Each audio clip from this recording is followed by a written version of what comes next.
जादू तेरी नज़र के सीरियल में आप सबको देखने को मिलेगा कि छल वृक्ष जो है वो बहुत बुरी तरीके से जकड़ता हुआ नज़र आ रहा है वीना को, और हर्ष, अर्जुन और ये सब बचाने की कोशिश कर रहे हैं। सिया और अर्जुन पहुंच जाते हैं प्रथमवंशियों के पास। वो बताते हैं कि विहान को जाना पड़ेगा पाताल लोक, और जहां पर वो मूर्ति रखी है उसे जाकर तोड़ना पड़ेगा, तभी आपकी माँ की जान बच सकती है। तो विहान निकल पड़ता है कि ठीक है मैं वहां जाऊंगा, और उस दरवाजे को खोलने के लिए वैसे बिडान का खून की ज़रूरत पड़ती है तो वो तो मैं ही खोल सकता हूँ। तो वो जाने लगता है, लेकिन जो गौरी है वो कहती है नहीं मैं आपके साथ चलूँगी।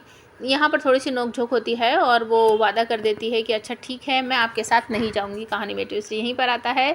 गौरी ने कहा कि मैं आपके साथ नहीं जाऊँगी, लेकिन पीछे से तो जा सकती है। जी हाँ, बिल्कुल ऐसा ही होने वाला है, और वो पीछे से अर्जुन के साथ वहाँ पर जाने वाली है। तो आप सबको ये भी देखने को मिलेगा जो छल वृक्ष है उसकी ताकत जो है वो बढ़ती रहती है झूठ बोलने से, छल करने से। तो यहाँ पर जो बड़ी जीजी हैं वो वीना के पास आकर बहुत बुरी तरीके से रोती हैं, चीखती हैं, चिल्लाती हैं, कहती है वीना हमने इतनी सारी बातें छुपाई हैं, उसकी वजह से विहान हमसे इतना नाराज़ हो गया है। लेकिन जब उसे ये पता चलेगा कि डायन का कोई और सगा भी इस घर में रहता है तो क्या वो हमें माफ़ कर देगा, क्या वो हमें अपना परिवार मानेगा, इस तरीके से बोलती है वो। तो तभी छल जो वृक्ष है वो और थोड़ा सा कड़क हो जाता है और थोड़ा सा वीना को जकड़ लेता है। तो सभी लोग वहाँ पर आ जाते हैं, ये सब देखकर चौंक जाते हैं कि अब क्या करे, कैसे करे।